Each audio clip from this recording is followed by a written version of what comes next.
Hi, my name is Liz Hathway and this is my astrological look at this coming week, and it's the week starting October 14th, 2019. It's a really strange energy here in Amsterdam today. I don't know, the light, it's quite overcast, it feels quite leaden in a way. And it's really interesting that we have Sun square Pluto today, because the kind of feel that's here in the air, as I look out through the window here, I see, the trees are turning, and it just has that sort of, we're drawing into the sort of autumn, that more inward searching, looking inward sort of phase of the year. And we're getting Sun square Pluto today. And when I was thinking about this, I thought, who's the boss? It has that kind of a feel to it. Who's the boss? The sun is a source of power. Without the sun, we wouldn't be here. We depend on the sun for our very existence. And yet today, the sun is meeting Pluto, which is in a way a sort of countercultural. It's the opposite of life, isn't it? We have a life force, and Pluto is very much thanatos. It's very much the death impulse. And these two are coming together today. And I thought, it's kind of like, who's the boss, and there's a certain sort of uncertainty when these two meet. And if we look at, today what's happening, we see, for example, in the UK, the state opening of Parliament. And it's the first time since the 1920s where the Queen will be delivering a speech as she opens Parliament, when the speech itself has virtually no meaning, because when the Queen delivers her speech, she talks about the government's proposal for the year ahead. And of course, at the moment, the government has no majority. It's in a very difficult position, actually. So as Diane Abbott put it, she said, it's a sort of a wish list, which the government has no intention and no means to deliver. So it's a kind of a hollow sort of message from really, the Queen today, who, interestingly enough as well, even though she is a powerful figurehead, she has no political clout, really. She's not allowed to become involved in the political decision making in the UK. But it's interesting that square's going on. I just had a little look before I started this vlog, and we see as well in Spain that today the government the courts, not the government, but the courts have given the Catalan separatists who have come up for trial really long prison sentences, like 12 years or something. So here we see as well, there's some sort of sense of, with the square, tension, very tense sort of feel between these two, as I say, life, death, very these two forces which contradict each other, but there's very much who's the boss. And in a way, of course, the sun is the center, the sun is the power, the sun is the source of life. But Pluto, that underground, that thanatos, anything to do with breakdown, and of course Catalan separatists want to break away from Spain. So we see these, these forces now coming into play under this really quite intense Saturn-Pluto square. And as I say, for me personally, the whole energy here today, you can almost feel Pluto on your shoulders. It's quite that kind of, it's rainy, it's been raining for days, so everything's very soggy and damp, and you can smell autumn when you go outside.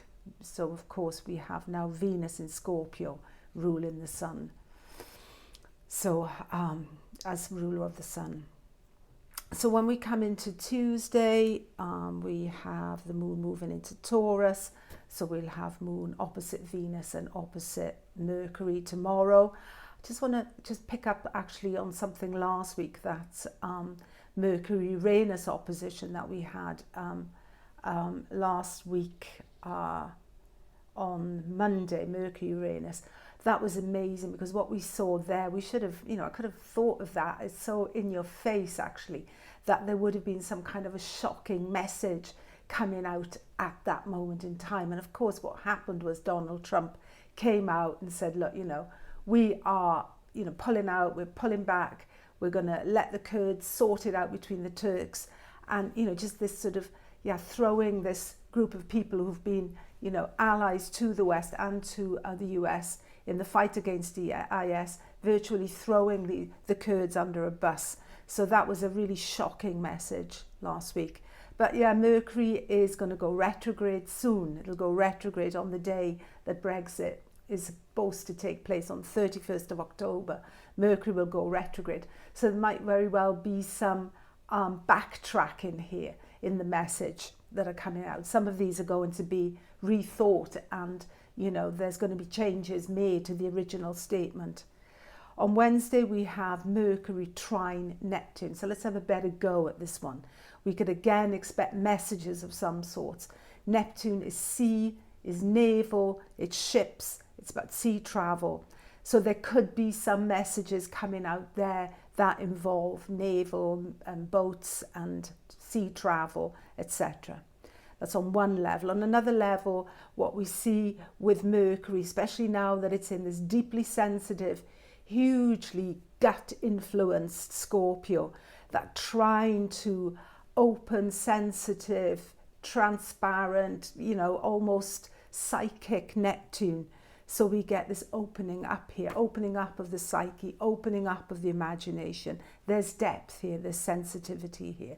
There's a sense as well of empathy and feeling, outpourings, messages of empathy is another way we could look at it.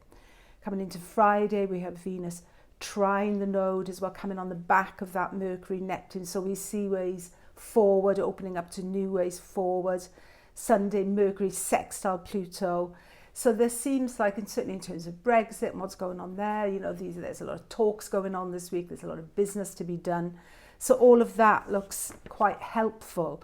Mercury sextile Pluto, some of these talks might be highly secretive, or we won't be hearing all that we'd like to, but there is that sense as well on Sunday with Venus sextile Saturn that there is something constructive going on. I'm not, I must say, hugely hopeful longer term, because when we look further down the line, we know Mercury's going to go retrograde on the day of Brexit, and there are some difficult transits up ahead. I mean, the new moon, for example, on October the 28th, which is opposite Uranus. We had that Mercury opposite Uranus a week ago today, last week Monday. So we know that brought some kind of shocking, some news that was quite upsetting, and led to some let's face it, people are dying now as a direct result of that decision that was made.